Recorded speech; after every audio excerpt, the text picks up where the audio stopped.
নমস্কার বন্ধুরা, স্বপ্না ব্লগে সবাইকে অনেক অনেক স্বাগত।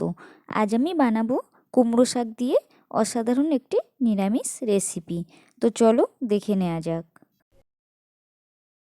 কুমড়ো শাকের এই নিরামিষ রেসিপিটি বানানোর জন্য আমি এখানে বড় বড় টুকরো করে আলু কেটে নিয়েছি আর বেগুন কেটে নিয়েছি, আর এখানে আমি ডাঁটা আর শাকগুলোকেও কেটে নিয়েছি।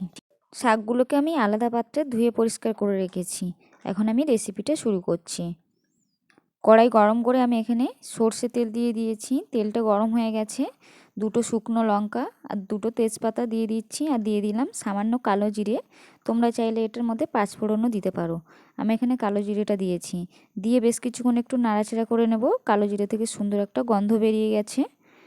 এখন আমি এর মধ্যে দিয়ে দিচ্ছি কেটে রাখা আলু আর বেগুনগুলোকে।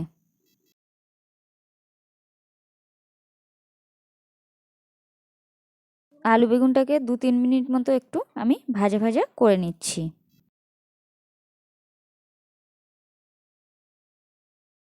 প্রায় 2-3 মিনিট মতো আলু আর বেগুনটাকে একটু ভাজা ভাজা করে নিয়েছি। অনেকটাই ভাজা হয়ে গেছে বেগুনটা। এখন আমি কেটে রাখা ডাঁটাগুলোকে দিয়ে দিচ্ছি। ডাঁটাগুলো দিয়ে একটু নাড়াচাড়া করে নিচ্ছি।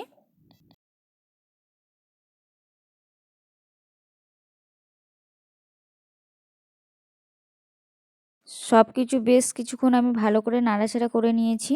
এখন আমি এর মধ্যে দিয়ে দেব হলুদ গুঁড়ো, আর দিয়ে দেবো স্বাদ মতো লবণ, আর দিয়ে দিচ্ছি এখানে আমি 1 চামচ মতো এখানে আমি ধনে গুঁড়ো দিয়ে দিচ্ছি, আর দিয়ে দেবো 1 চামচ মতো জিরে গুঁড়ো। দিয়ে আমি সব কিছু বেশ ভালো করে নাড়াচাড়া করে নেব।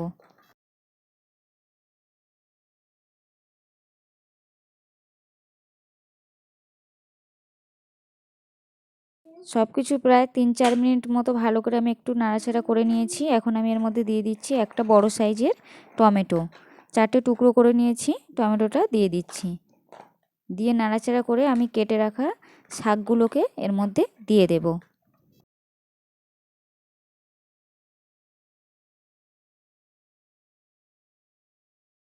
এবার সব কিছু আরও বেশ কিছুক্ষণ আমি এগুলোকে রান্না করে নেব।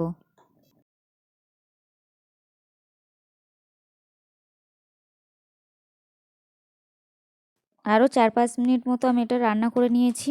পাতাগুলো একদম কমে গেছে, আর তরকারিটা অনেকটাই হয়ে গেছে প্রায় বলতে গেলে। আলু টালুগুলো অনেকটাই সিদ্ধ হয়ে গেছে। এখন আমি এর মধ্যে দিয়ে দিচ্ছি কাঁচা লঙ্কা, পোস্ত আর আদা আমি একসাথে পেস্ট করে নিয়েছি। পেস্টটাকে দিয়ে দিচ্ছি, দিয়ে ভালো করে কষিয়ে নেব সবজির সাথে।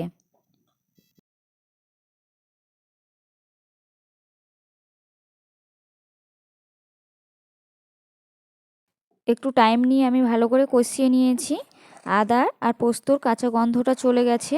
এখন আমি এর মধ্যে একটু জল দিয়ে দেবো। সবজিটা প্রায় হয়ে গেছে বললেই চলে। আলু টালু একদম সিদ্ধ হয়ে গেছে। তো আমি বাটিটা ধুয়ে একটু 1 বাটি মতো জল দিয়ে দেব। দিয়ে আমি এটাকে ঢাকনা চাপা দিয়ে দিচ্ছি। দিয়ে বেশ কিছুক্ষণ আমি এটাকে রান্না করে নেব। আমার চ্যানেলে যারা নতুন দেখছো তারা চ্যানেলটা সাবস্ক্রাইব করে পাশে থেকো, আর যারা অলরেডি সাবস্ক্রাইব করেছো তাদেরকে অসংখ্য অসংখ্য ধন্যবাদ। আর আমার ভিডিও যদি ভালো লাগলে অবশ্যই লাইক কমেন্ট শেয়ার করতে সবাই ভুলো না। পুরো ভিডিওটা দেখতে থাকো, আশা করি সবার খুব ভালো লাগবে। তো প্রায় 10 মিনিট হয়ে গেছে। আমি মাঝে একবার ঢাকনাটা খুলে একটু নাড়া দিয়ে নিয়েছিলাম। তো 10 মিনিট পরে আবার ঢাকনাটা খুললাম।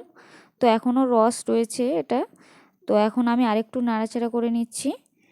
নাড়াচাড়া করে আমি এখন আর ঢাকা দেবো না। এখন গ্যাসের ফ্লেমটাকে একটু হাই করে রান্না করে নেব। তো তখন আমি এর আগে একটু 1 চামচ মতো চিনি দিয়ে দিচ্ছি, কারণ নিরামিষ তরকারিতে আর তার উপরে এটা শাক, একটু চিনি না দিলে ভালো লাগবে না। তো চিনিটা দিলে খেতে একটু অন্যরকম স্বাদ হবে তরকারিটা। তোমরা চাইলে স্কিপ করতে পারো চিনি না পছন্দ করলে। তো সব কিছু একটু নাড়াচাড়া করে আমি গ্যাসের ফ্লেমটাকে হাই করে আরও 5 মিনিট মতো এটাকে আমি রান্না করে নিচ্ছি।